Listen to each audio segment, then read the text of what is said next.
Hello, good morning every one. ഇന്നൊരു day in my life വ്ളോഗാണ് കേട്ടോ.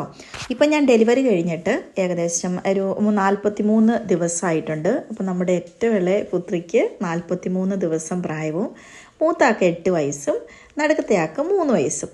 അപ്പം ഇന്ന് ഇവരുമായിട്ടുള്ളൊരു മല്ലുപിടുത്തത്തിൻ്റെ വീഡിയോ ആണ് കേട്ടോ. മമ്മി ഞങ്ങളുടെ കൂടെ ഉണ്ട്, പക്ഷെ മമ്മി 2 ദിവസത്തേക്ക് എൻ്റെ അനിയത്തിയുടെ അടുത്ത് പോയേക്കുകയാണ്.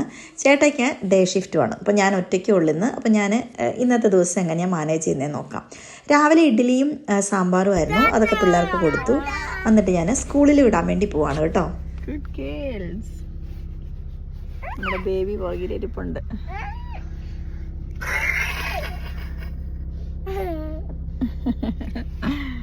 ഇന്ന് ഭാഗ്യത്തിന് മഴയില്ല കേട്ടോ. അങ്ങനെ ഇതേ പിള്ളേർ സ്കൂളിലേക്ക് നടന്നു. നമ്മൾ സ്കൂൾ വരെ കൊണ്ടുവിടണേ. അപ്പം ഞാനും പുറകെ ഉണ്ട്. സ്കൂളിൽ കൊണ്ട് വിട്ടു. ഞാനിതേ തിരിച്ച് വീട്ടിലേക്ക് പോവാം. കുഞ്ഞുങ്ങളുടെ ബാക്കി ഒരു ഇഡ്ഡലി രാവിലെ ഉണ്ടായിരുന്നുണ്ട്, അത് ഞാൻ കഴിച്ചു. പിന്നെ ഞാൻ വിചാരിച്ചൊരു ഏത്തപ്പഴം പുഴുങ്ങി കഴിക്കാൻ, അത് ഓവനിൽ വെച്ച് അങ്ങ് സെറ്റാക്കി കഴിച്ചു. ഫ്രീസറിലെ മമ്മി ഓൾറെഡി തോരനും സാമ്പാറും ചിക്കനൊക്കെ വെച്ചിട്ടാണ് പോയത്. അപ്പം ഞാൻ സാമ്പാറും തോരനും എടുത്ത് വെളിയിൽ വെച്ചു കേട്ടോ. ചിക്കൻ കറി ഓൾറെഡി ഞാൻ തലേദിവസം വെളിയിൽ വെച്ചായിരുന്നു, അപ്പോൾ അത് സെറ്റായിട്ട് ഇരിപ്പുണ്ട്. നമ്മുടെ കുട്ടിക്കുറുമ്പിയാണെങ്കിൽ ഇപ്പോഴും കാർ സീറ്റ് കിടക്കുവാണേ.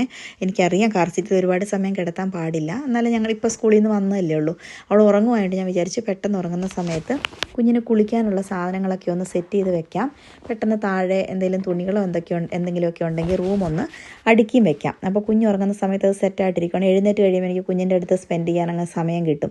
അല്ലെങ്കിൽ കുഞ്ഞിനെ എടുത്ത് പിടിച്ചുകൊണ്ട് ഇതൊക്കെ ചെയ്യണ്ടേ. അപ്പം ഞാൻ പെട്ടെന്ന് കുഞ്ഞിനെ കുളിപ്പിക്കാനുള്ള സാധനങ്ങളൊക്കെ എല്ലാം ഒന്ന് അടുക്കി അതിൻ്റെ സ്ഥാനത്ത് ഒന്ന് വെക്കുവാണെങ്കിൽ എല്ലാം എന്താ പറയുക ഈസി ആയിട്ട് വെക്കുവാണെങ്കിൽ കുളിപ്പിക്കാൻ എനിക്ക് പിന്നെ ഈസിയാണല്ലോ. കുഞ്ഞിനെ എടുത്ത് കുളിപ്പിച്ചാൽ മതി. അപ്പോൾ ആ കാര്യങ്ങളൊക്കെ ഞാനൊന്ന് പെട്ടെന്ന് ചെയ്തുകൊണ്ടിരിക്കും. അപ്പം ഞാൻ വിചാരിച്ചു ഇനി പാത്രം സിങ്കിൽ അങ്ങനെ ഇടണ്ട, 2-3 പാത്രമേ ഉള്ളൂ. പഴം പുഴുങ്ങിയ പാത്രം 2-3 പാത്രം, അതും കൂടെ അങ്ങ് കഴുകി വെച്ചാൽ ആ പണി കഴിഞ്ഞല്ലോ. എന്നിട്ട് ഞാൻ പഴം പുഴുങ്ങിയതും ചായയൊക്കെ ആയിട്ട് കുഞ്ഞു ബേബി കിടക്കുന്ന അങ്ങോട്ട് പോയി. അപ്പം കഴിച്ചും കൂടെ കഴിയുവാണെങ്കിൽ കൊച്ചിനെടുത്ത് കിടത്തി ഫീഡ് കൊടുക്കുകയും കാര്യങ്ങളൊക്കെ ചെയ്യാമല്ലോ. അങ്ങനെ ഞാൻ പഴം കഴിക്കാമെന്ന് വിചാരിച്ചു അവിടെ പോയിരുന്നു കേട്ടോ. പഴം കഴിച്ചുകൊണ്ടിരിക്കുന്ന സമയത്ത് ഒരു കഷ്ണം കഴിച്ചപ്പോൾ തന്നെ നമ്മുടെ കുഞ്ഞു കുറുമ്പി എഴുന്നേറ്റു. ഇത്ര നേരം ഉറക്കമായിരുന്നു. അപ്പോൾ പിന്നെ ഞാൻ പകുതി കഴിച്ചിട്ട് അവിടെ വെച്ചിട്ട് പിന്നെ കുഞ്ഞിനെ എടുക്കാൻ വേണ്ടി പോയേ. അങ്ങനെ കുഞ്ഞിനെ കാർ സീറ്റിൽ നിന്ന് ഞാൻ എടുത്തു. അപ്പോൾ അവൾ ചെറുതായിട്ട് കരയുന്നുണ്ടായിരുന്നേ. ഈ പ്രായത്തിൽ കുഞ്ഞുങ്ങൾക്ക് അവർക്ക് ഗ്യാസ്ട്രിക് ഇഷ്യൂ കാണുമല്ലോ, ഗ്യാസിൻ്റെ പ്രോബ്ലം കാണും. അപ്പം അവളുടെ കരച്ചിലും ഒക്കെ കണ്ടപ്പോൾ നമുക്ക് അമ്മമാർക്ക് കുഞ്ഞുങ്ങൾ കരയുമ്പം കുറച്ച് നാളൊക്കെ നമുക്ക് കഴിയുമ്പോൾ മനസ്സിലാവും ഇത് എന്തിനുള്ള കരച്ചിലാണ്.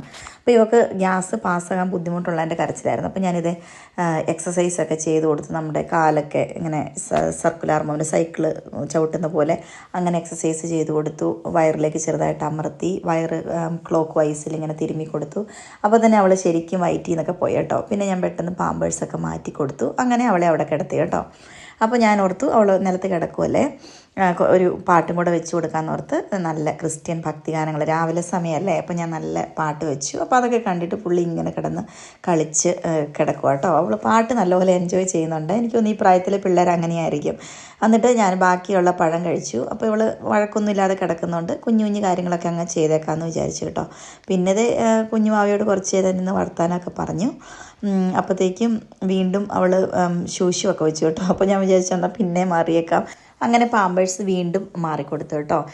തുടക്കത്തിൽ ഇവർക്ക് എപ്പോഴും നമ്മളിങ്ങനെ വൈപ്പ് ചെയ്ത് ചെറിയ രീതിയിൽ ഡൈപ്പർ റാഷ് വന്നായിരുന്നേ. അപ്പോൾ നമ്മൾ വെളിയിൽ നിന്ന് മേടിച്ച ക്രീമും അതിൻ്റെ ഡൈപ്പർ റാഷിൻ്റെ ക്രീമൊക്കെ തേച്ചു. പക്ഷേ എനിക്ക് മമ്മി എന്നോട് പറഞ്ഞു വെളിച്ചെണ്ണ നല്ലതാണെന്ന് പറഞ്ഞു. വെളിച്ചെണ്ണ തേച്ചപ്പോൾ തന്നെ അവൾക്ക് നല്ലൊരു റിലീഫ് ഉണ്ടായിരുന്നു ഡൈപ്പർ റാഷിൽ നിന്ന്. ശരിക്കും പറഞ്ഞാൽ വെളിച്ചെണ്ണ നല്ലൊരു സംഭവമാണ് ഡൈപ്പർ റാഷിന്. എന്നിട്ട് ഞാൻ പാമ്പേഴ്സൊക്കെ മാറി ഒന്ന് ആട്ടി കഴിഞ്ഞപ്പോഴത്തേക്ക് അവൾ ഉറങ്ങി. നമ്മുടെ റൂമിൻ്റെ കോലം ഇതാണ് കേട്ടോ. ഞാൻ ഒറ്റയ്ക്കല്ലേ ഉള്ളൂ. അപ്പോൾ ഒറ്റയ്ക്ക് ഹാൻഡിൽ ചെയ്യുമ്പം എല്ലാ പണികളും മെല്ലെ നടക്കത്തുള്ളൂ. അപ്പോൾ ഞാൻ അവൾ ഉറങ്ങിയ സമയത്ത് വേഗം മേളിൽ പോയിട്ട് റൂമൊക്കെ ഒന്ന് ഒതുക്കി റെഡിയാക്കിയിട്ടു. അങ്ങനെ റൂമൊക്കെ ഒതുക്കി റെഡിയാക്കിയിട്ട് താഴോട്ട് വന്നു. അപ്പോൾ എപ്പോഴും കുഞ്ഞിലൊരു കണ്ണ് വേണമല്ലോ. നമ്മൾ ഒറ്റയ്ക്ക് കിടന്നുറങ്ങിയാലും എന്തെങ്കിലും കാരണവശാൽ മുഖത്ത് തുണി പോവോ അങ്ങനെയൊക്കെ ഉള്ളതുകൊണ്ട് ഏത് സമയവും ഒരു കണ്ണ് വേണം. ഇടയ്ക്കിടയ്ക്ക് ഞരങ്ങലും മൂളലും ഒക്കെ ഉണ്ട് കേട്ടോ ഉറക്കമാണെങ്കിലും. അപ്പോൾ ഇപ്പം ആൾ എഴുന്നേറ്റ് കുറച്ച് കഴിഞ്ഞപ്പോഴത്തേക്കും ആൾ എഴുന്നേറ്റു. അപ്പോൾ ഞാൻ വിചാരിച്ചു എങ്കിൽ പിന്നെ ഇനി കുളിപ്പിച്ചേക്കാം. ഇതിൻ്റെ ഇടയ്ക്ക് ഇവിടെ ഫീഡിംഗ് ഒക്കെ നടക്കുന്നുണ്ട് കേട്ടോ. അപ്പോൾ അതിനുള്ള സമയങ്ങളുമൊക്കെ ഉണ്ട്. അപ്പോൾ ഇപ്പോൾ ഏകദേശം ഒരു 12 മണിയൊക്കെ ആയി കാണും, 12 കാലൊക്കെ ആയി കാണും. അപ്പോൾ ഇവിടെ എഴുന്നേറ്റുകൊണ്ട് ഞാൻ കൈയോടെ ഈ സമയത്താണ് ഞാൻ കുളിപ്പിക്കുന്നത്. അപ്പോൾ എഴുന്നേൽപ്പിച്ച് ഞാൻ കുളിപ്പിച്ചുകൊണ്ട് വന്നു കേട്ടോ. താഴത്തെ ടോയ്ലറ്റിൽ ഞാൻ ഇരുന്നാണ് കുളിപ്പിക്കുന്നത്. അവിടെ ഷീറ്റൊക്കെ ഇട്ടിട്ട് ഇരുന്നാണ് കുളിപ്പിക്കുന്നത് കേട്ടോ. അപ്പോൾ കുളിപ്പിച്ചുകൊണ്ടൊക്കെ വന്നു. അങ്ങനെ കുളിപ്പിച്ച് സെറ്റാക്കി ഉടുപ്പൊക്കെ ഇട്ട് കുളിപ്പിച്ച് കഴിയുമ്പോൾ ഇച്ചിരി കരച്ചിലാണ്. കുളിക്കുന്നത് പുള്ളിക്ക് വലിയ ഇഷ്ടമാണ്, നല്ല ചൂടുവെള്ളത്തിലൊക്കെ അല്ലേ. പക്ഷേ കുളിപ്പിച്ചിങ്ങ് ഇറങ്ങിക്കൊണ്ട് വരുമ്പോഴേ ഉള്ളിൽ ഹീറ്റർ ഉണ്ടെന്ന് പറഞ്ഞാലും അവർക്ക് നല്ല തണുപ്പ് ഉണ്ട്. അപ്പോൾ ചെറിയ കരച്ചിലൊക്കെ കരയും. അപ്പോൾ നല്ല ഉടുപ്പൊക്കെ ഇട്ട് സെറ്റാക്കി നമ്മൾ ടർക്കി കൊണ്ടൊക്കെ പൊതിഞ്ഞ് കഴിയുമ്പോഴത്തേക്കും ഒന്ന് കാമാവും കേട്ടോ. അത് കഴിഞ്ഞപ്പോഴത്തേക്കും പെട്ടെന്ന് ഉറങ്ങുന്നില്ല. സാധാരണ കുളിച്ച് കഴിഞ്ഞാൽ അവൾ ഉറങ്ങുന്നതാണ്. ഇന്ന് പെട്ടെന്ന് ഉറങ്ങാത്തതുകൊണ്ട് ഞാനിവിടെ കൊണ്ടുവന്ന് കോൺസർ ചെയറിൽ കിടത്തി കേട്ടോ. അപ്പോൾ ഇത് പുള്ളിക്ക് വലിയ ഇഷ്ടമാണ്. ഇത് ഞങ്ങളുടെ ഒരു ഫ്രണ്ട് മേടിച്ച് തന്നാ കേട്ടോ. അപ്പോൾ ഇതിങ്ങനെ ആടിക്കോളും.